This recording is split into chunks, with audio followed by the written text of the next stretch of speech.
Episode 31, Alien Invasion of 1973. Hey y'all, I'm Heather and this is Poisoned Appalachia, the dark side of Appalachia. As always, thank you for listening. Today I'm covering the 1973 Alien Invasion. We've had some serious episodes this past month, so I thought I'd do something more on the supernatural side. If I do what I'm planning next week, we definitely need something a little lighter this week. Hope y'all enjoyed last week's episode on the Hillsville Massacre. I mentioned that I had never heard that story. Did any of you know it? Probably some of my followers in Virginia have, but I thought it was an interesting one. Today's episode occurred in Tennessee and also other parts of Appalachia and the eastern seaboard. The governor of Ohio at the time actually saw something, and I'll go into that later. This all happened in the fall of 1973, primarily in October. This is one of those things where so many people saw something that you have to think that something had happened. Or I guess it could be mass hysteria, but who knows. But let's look into what happened. I'm going to try to piece together a timeline as best I can, but it may not be exact. There were so many sightings in so many places, it's hard to keep track of it all. In Missouri, February to April, there were some sightings. Between February and April 1973, residents of Piedmont and the surrounding area witnessed unexplained activity in the sky. Several hundred calls were made to local police, sheriffs, and newspapers. Also in Columbia, Missouri, on June 28, 1973, some 50 feet away and 5 feet apart, two brilliant silvery white beams of nocturnal light shone. When those lights suddenly faded away, the oval-shaped object about 15 feet in the diameter became visible near the ground. The UFO headed off toward the north, its color dimming slightly and revealing a silvery surface with blue and orange bands of light. The next sighting that I could find anywhere was in August in Macon, Georgia, but I couldn't really find anything about it. It just said that there was a sighting in Macon, Georgia.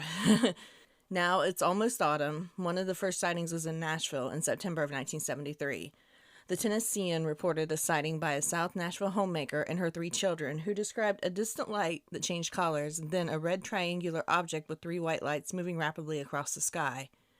Metro Police investigated but proclaimed the lights to be out of their jurisdiction. Isn't that nice? Tennessee had some of the most sightings. The fall of 1973 brought one of the largest waves of UFO sightings in U.S. history. Hundreds of reports poured into news outlets across the country, with the greatest concentration in the southeast. Newspaper accounts chronicle unknown objects in the night skies and even a few reports of high strangeness on the ground. Ohio had a lot of the sightings, too. I don't know what it is about Ohio and Tennessee. On September 23rd and 24th, there were sightings in Fort Wayne, Indiana. A woman turning into the grocery store in her car sees an object shaped like an ocean liner with rounded black and flat bottom and top. It had 5 rows of throbbing yellow lights. The next night, 2 patrolmen in Fort Wayne see an object moving slowly across the sky. They contact the local airfield, which also reports seeing the unidentified object, but they are unable to identify it. On September 25th, the Tennessean reported that the Shelby County deputies in Memphis spotted a whirring, hovering craft sweeping the ground with 2 white spotlights. Later in the week, similar objects were reported by sheriffs in Lauderdale and Obion counties. Judging by news reports, the UFOs seem to be edging closer to Middle Tennessee, making their first landfall in Giles County on October 1st. The Pulaski Citizen reported that the 3 teenage boys witnessed the landing of an egg-shaped craft near the Anthony Hill community and a large, hairy, stiffly walking occupant. Which sounds like Bigfoot. Maybe Bigfoot's an alien. On September 30th, in Columbus, Ohio, a Franklin County man claims to have discovered a landing site near his home after seeing a strange object in the sky. Weeds at the alleged site are crushed to the ground in a semi-oval area 20 by 30 feet. The man says the object swooped down in a zigzag pattern and dropped below the trees. There are several dozen sightings of strange objects in the sky reported in the area that night. On October 5th, there were 4 major UFO sightings in parts of eastern Indiana and 1 in Illinois. Witnesses in each incident described seeing a hovering object with lights on it. At 3 a.m., a woman in Ziegler, Illinois, thought she left her hall light on. When she got up to turn it off, she looked outside to see an object emitting high-intensity light hovering near the back of her residence. The next day, she reported trouble with her vision. At 6:15 p.m. that evening, a witness in Laurel, Indiana, used binoculars to view a house-sized object in the sky. The bottom of the object had pale gray lines that divided it into 3 sections. The sighting lasted for 3 minutes. An hour later, the police department received about 100 calls after a loud buzzing sound was heard in the nearby town of Connorsville, Indiana. Connorsville is located just south of Richmond near the Ohio border and was involved in numerous other sightings during this time period, possibly because it's home to a National Guard base. Calls were accompanied by reports of an unknown shape of red and white lights that hovered, jumped, and made fantastic low-altitude passes over the sky. Finally, between 8:15 and midnight in Waterloo, Indiana, people reported seeing a mushroom-shaped flying object sitting stationary in the sky. It had a flat bottom and a red flashing light on top. Hanging down, the object was what looked like long ropes. 2 witnesses said the object and the ropes were were a gold-glowing collar. On October 7th, in Middletown, Ohio, a giant orange-shaped, cigar-shaped object with 5 discs following it and making no sound is reported flying over the city at 10 p.m. Many people see it, and Wright-Patterson Air Force Base receives a number of calls. In Fort Wayne and Eaton, Indiana, on October 9th, military radar at nearby Bear Field in Fort Wayne picks up an object, but officers are unable to contact the craft or determine what it is. Later in Eaton, an object is seen hovering above a canning factory and then moving in a counterclockwise sequence. The local police department receives about 200 calls about the object. The night of October 9th, 1973, Delaware County, Indiana, emergency services begin to receive numerous calls from frightened residents reporting mysterious UFOs in the night sky, and the calls keep pouring in. Before long, the police received over 700 calls from scared residents. Officers sent out to investigate also witnessed in the unidentified flying objects. October 10, 1973, Muncie, Indiana. The evening before, the Muncie Star reported mysterious multicolored lights were seen by several hundred people, and about 100 people called the police department. Sheriff Sergeant Richard Craner said over the course of 2 hours, another 50 to 60 people called the Muncie police. Police theorized that weather balloons were to blame. Newton Sprague, director of Ball State University's observatory, offered the balloon theory too. On October 10th and 11th, at least 15 sightings are reported from Dayton. Many witnesses reported seeing objects covered with red, green, and blue lights hovering over treetops in the Dayton area. A Montgomery County Sheriff's deputy reports seeing an oblong object covered with lights that appeared stationary in the sky at a treetop level for several minutes, until he tried to shine his cruiser spotlight on it. It then zoomed towards him and then shot straight up in the sky. This is in Dayton, Ohio. I forgot to say Ohio. Wright-Patterson Air Force Base received a report, but it is unknown what they did about it. Throughout the beginning of October, there were several sightings, but on October 11th, something major happened in Mississippi. We'll get back to Tennessee and Ohio and everywhere else, but I need to cover this event because it's a big one. The Pascagoula abduction was an alleged UFO sighting and alien abduction in 1973 in which Charles Hickson and Calvin Parker claimed they were abducted and examined before being released by aliens while fishing near Pascagoula, Mississippi. On the evening of October 11, 1973, 42-year-old Charles Hickson and 19-year-old Calvin Parker went fishing on the west bank of the Pascagoula River. As dusk fell, they heard a whirring, whizzing sound and saw flashes of blue light on the water. They looked up to see an oval-shaped object approximately 30 to 40 feet across and 8 to 10 feet high. 3 creatures came gliding out of the craft and took them aboard. Completely paralyzed but still conscious, the 2 men were subjected to a medical exam by a giant robotic eye. Parker and Hickson claimed they were conscious but paralyzed, while 3 creatures with robotic slit mouths and crab-like pincers took them aboard the object and subjected them to an examination. They were then returned to shore, and the craft sped away into the night sky. Hickson and Parker promptly reported the incident to Keesler AFB and the Jackson County Sheriff's Department. A secretly made audio recording revealed that they were traumatized, worried about their families, and had no intentions of deceiving anyone. Hickson reportedly passed a polygraph examination. Dr. J. Allen Hynek, professor of astronomy at Northwestern University, studied the case and concluded, "There's no question in my mind that these men have had a very real, frightening experience."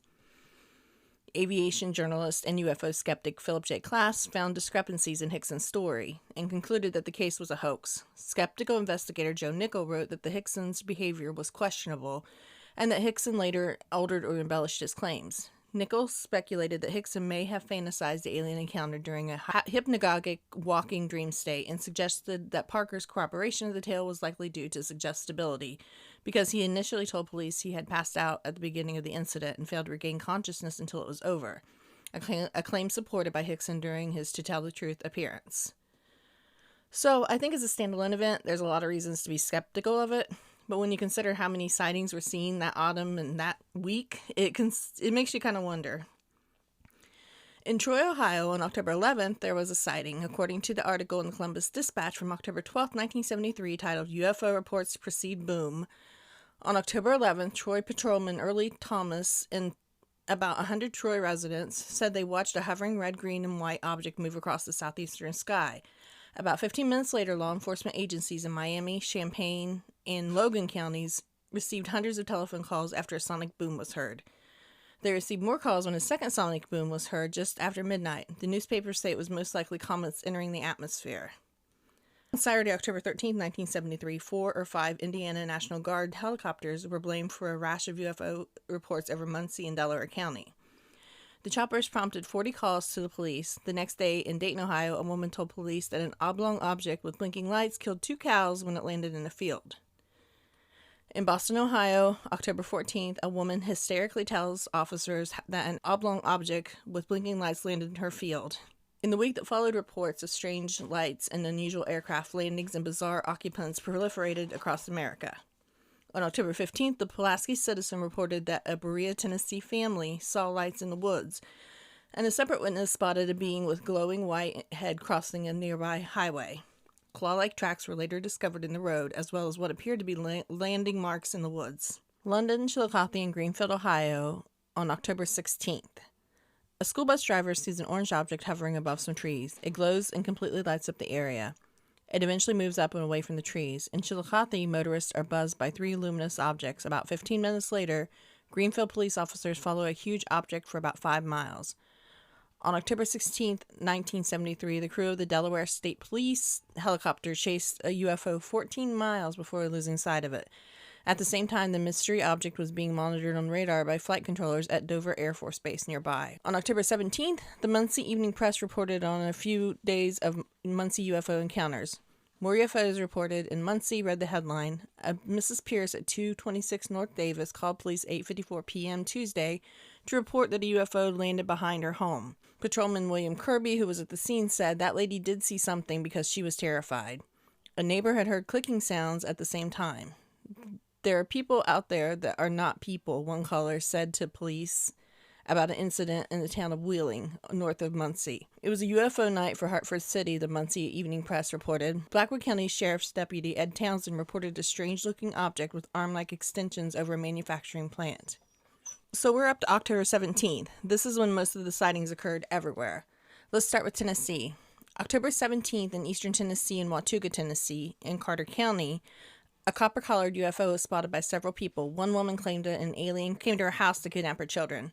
When officials came to check it out, they could find no evidence that anything had been there. In Kingsport, Tennessee, on the same night, a gentleman called the police and said that he had spotted a UFO. An officer came to his house and said that he only saw a bright star and not a UFO. Around the same time in Blounteville, Tennessee, a woman called the police about a UFO in her yard that was keeping her awake. It was described as being real big and orange. Their dogs barked all night and into the morning. The woman went outside with binoculars. She was scared and shaking, so she wasn't able to get a good look at the object, but she said it was long and thin. She went to bed and then got up a couple hours later, and it was still there, but by morning it was gone. A woman in Piney Flats reported 2 UFOs that were bright red in the sky. But a deputy in Carter County later said that they were reflections from a dump fire or lights from a TV antenna. But the lady didn't believe that. She said that they stayed on for a few hours and then moved on and faded out. The next morning in Kingsport, the same place where the guy spotted the UFO and the officer said that was just a bright star, at about 7 a.m. in the morning at the local high school, a bunch of people spotted something. It stayed in the sky for about 10 minutes and disappeared. In Mount Juliet, a guy saw an object that sounded like a vacuum cleaner. It broke up a phone call that his wife was making. WKRC, a local station, said that phone lines were overwhelmed with calls of people spotting strange things in the sky. In Beckley, West Virginia, a UFO that was seen over the Raleigh County Airport by multiple witnesses starting around 8:45 and lasting 30 to 40 minutes. Employees on duty that night at the airport witnessed an unidentified flying object over the airport. One of the witnesses, Howard Moneypenny, said that the thing really didn't have a discernible shape, and due to the clear night, they really couldn't tell how big it was or even how far away it was. What they did know was that whatever it was, it had red, green, and white flashing lights, but unlike the red, green, and white lights associated with aircraft, this thing would entirely change color at the same time. At one point, it seemed to hover for about 15 minutes at a point 300 degrees west-northwest. Many of the witnesses all over said it would change color, and that's definitely something they had in common everywhere. Everywhere said that they were changing color. Beckley State Police said they received numerous reports Tuesday night of an unidentified flying objects, flying saucers, and lights in the sky from all over Raleigh County. One trooper estimated 20 calls came in to the state police headquarters here over a period stretching from 8:30 p.m. to 11:30 p.m. Reports came from Bradley, Mount Tabor, Daniels, and Shady Spring. The trooper said the caller spoke of lights in the sky 200-300 feet off the ground. Trooper B.A. Vaughn reported that one man called from Bradley and said one of these flying things was out on the ground. He was scared to death and breathing hard, too serious to be lying. Vaughn said he went with the man to investigate but found nothing. Vaughn said that the man told him he couldn't describe it, but it looked like it had diamonds all over. A lady called because she saw something over the General Hospital. She saw a big round light. When it dropped down a bit, she saw wings and a tail. Side note here, the hospital in Beckley is actually somewhere I've actually been for once. In Cincinnati, Ohio, on October 17th, the Franklin County Sheriff's Department received between 30 and 40 reports of shiny objects zigzagging through the sky. I read this in an article, but actually Franklin County's in Columbus, Ohio, and Hamilton County's Cincinnati, so I'm not quite sure what they meant there. But a police sergeant from Cincinnati reports chasing a white and yellow craft, later saying, "I never believed in UFOs until tonight." A family in Hamilton also saw an object half the size of a football field flying over their home without making any noise. One of the most notable UFO sightings occurred on October 17th and is known as the Coin Incident. I got this from the Richland County history website, but there are a ton of stories about this incident. Larry Coyne, and his name is often used as a reference to the event, which is known as the Coin Incident or the Mansfield Encounter. It was around 11 p.m. when the U.S. Army Reserve Huey passed over Richland County, flying from Columbus to Cleveland. There were 4 enlisted men aboard, and one of them casually mentioned to the captain that he could see a red light in the distance that was oddly out of place. Within moments, it became obvious to them that the odd light was in motion, and that it was moving very quickly towards a helicopter on a collision course. The captain took immediate evasive action, diving his aircraft out of the path of the unidentified object that was closing in at a terrific speed. Suddenly, the object stopped still in midair, right in front of them and above them. It cast a spotlight on them that was brilliant green in color, and paused for a moment to scan the Army boys, who were staring back wide-eyed and amazed. And then it buzzed off over Mansfield.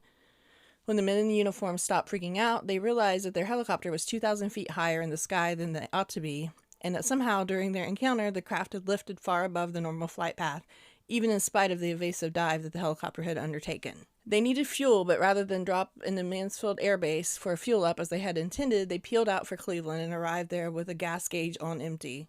The pilot stated that he was so frightened that he wanted to leave the area immediately. One of the reasons why the Mansfield encounter remains so intriguing is because the sighting was corroborated by witnesses on the ground. Driving along Route 430 that night, a mom and her kids were astonished by the lights in the sky that they pulled over to watch. Driving along Route 40 that night, a mom and her kids were so astonished by the lights in the sky that they pulled over to watch. Commenting on the brilliant green illumination shining down around them, the mother said, "I don't know if I can describe the color of the light. It was real bright and absolutely beautiful. It was wonderful to see, but yet it also was very frightening. I wanted the kids in the back of the car to get home as fast as possible. It scared me." Meanwhile, on that same night in Michigan, Ohio Governor John Gilligan and his wife had a sighting. He and his wife were driving near Ann Arbor, Michigan when they saw it. They had a close call, what he said was an amber-collared vertical beam of light. Shaken, he felt compelled to tell America during an emotional press conference that the UFO threat was real. During the press conference, he stated, "I saw one the other night, so help me. I'm absolutely serious. I saw this." On that same night, several other incidents occurred across the area, but I'm not quite sure about the location of these, so I'll just list them here. One incident was terrifying, as witnesses claimed that one of the UFOs even came down to land in the middle of the main street in Trenton. Another witness claimed that the UFO had landed on her farm and killed 2 of her cows, while another claimed a diamond-shaped glowing blue craft had attempted to abduct her baby. The encounters were so many that they caused mass hysteria, and fueling it all was the many reported power outages were happening in the same areas where the UFOs were being seen. Cincinnati police said a mess of frightened callers saw something just above the treetops around Mount Washington, Bond Hill, and 14th and Vine, and that some type of machine had landed on the railroad tracks near the 2500 block of Beekman Street. North of the city in Trenton, some of the townsfolk swore that a flying craft of some sort, not from around these parts, landed on Main Street right in the middle of town. The town of Reading kept going dark due to power outages, and officials were said due to equipment failure. The United Press International reported hundreds of sightings over southwest Ohio. All of them were at night. A woman, hysterical and screaming, cried to police that something landed in the farm and killed her 2 cows. Near central Ohio, a U.S. Army helicopter had been zapped in midair with a green beam of light, and the Inquirer was also on the beat, writing about a radiancy of lights, frights, and brights that were dancing, flashing, and hovering, and the reports were fast and they were serious. In Greenfield, police officer Sergeant Hugh, after chasing for several miles a white circular object with a yellow glow that was humming and flying just above the trees, told the Post, "I'd never believed in UFOs until tonight. I saw a report that sightings ranged from Rochester, where a flying V formation of lights was reported to Gulfport, Mississippi, where a press account told of strange creatures with weirdly shaped heads stopping cars on Route 90 and scratching at the windows, but I couldn't really find anything else about those reports. In the vicinity of Dover, Delaware, 3 women that Sunday night told the police that they had been watching a brilliant light in the sky for about 45 minutes. A police helicopter was sent to investigate, and according to a spokesperson at the Dover Air Force Base, the police and a man in the base control tower saw the light also, but the helicopter was unable to overtake it or determine its distance. In Louisiana, sheriff deputies reported chasing 5 orange red lights for 12 miles through the piney woods. An Indiana man said a nighttime UFO followed me home, and elsewhere police said that they had been buzzed by a swooping UFO while on patrol. Yet the Federal Aviation Administration, which is responsible for air traffic control over the United States, said at the week's end that its radar network had seen nothing unusual. Its 90 long-range radars and 130 airport radars covered about 90% of America area spayed above 24,000 feet and lesser amounts at lower levels. A circle of 92 flashing lights were set up in Texas to entice a UFO within photographic range. A single powerful light emitted 3 short flashes and 1 long, and the whole system was designed to symbolize the hydrogen atom, indicating a knowledge of science by the inhabitants of Earth. Preparations to receive a UFO were also made at Palacios, a small town on the Texas coast.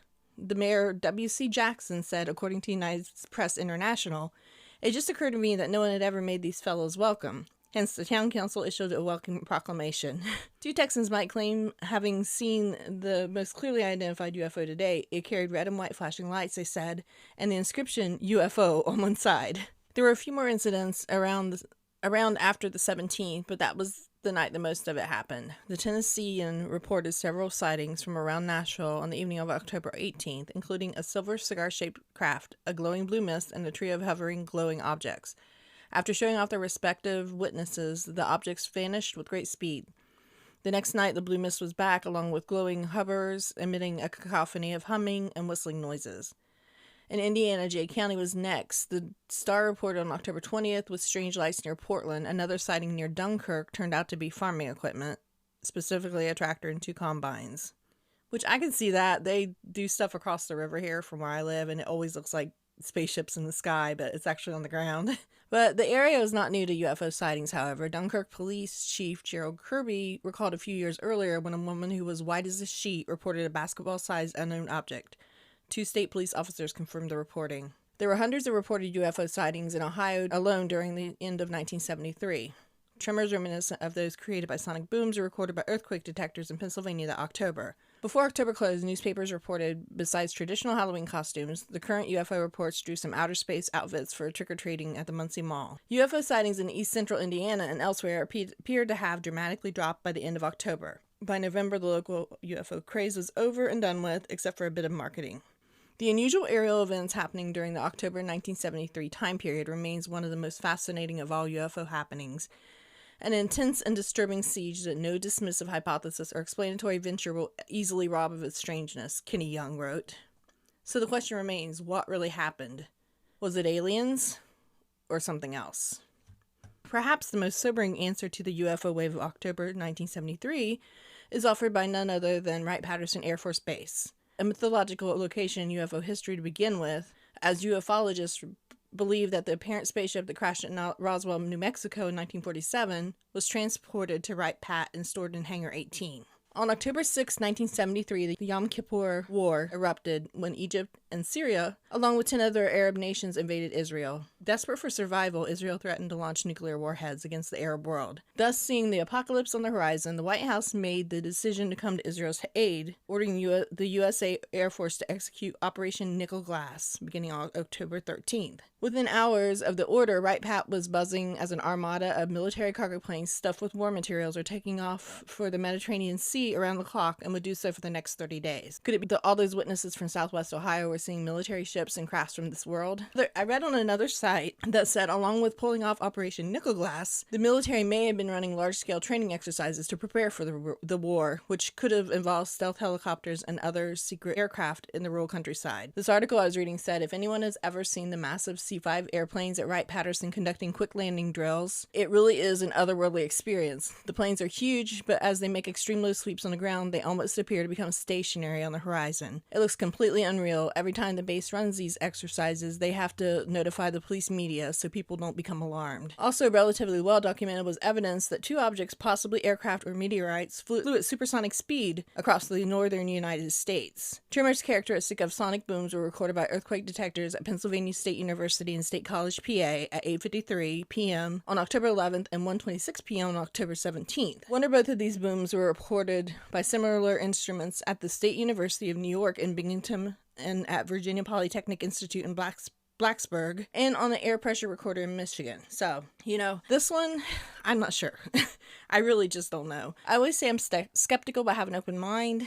The military answers definitely could make sense, but there were so many sightings from so many areas that it just seems a little suspicious to me. We know the past couple of years, the U.S. government has conceded that there could be something out there. While they've never officially said that UFOs exist, they have created a department to look into sightings.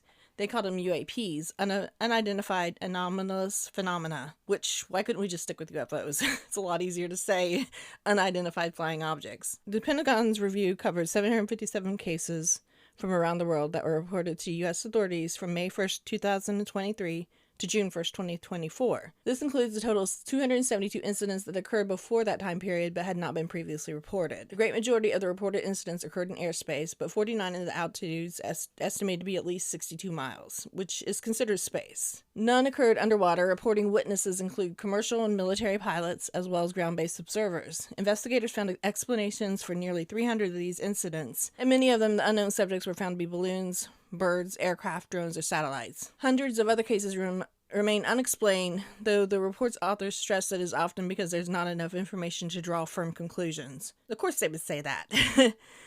So while the government hasn't officially said there's anything, they're at least considering the fact that there could be something out there.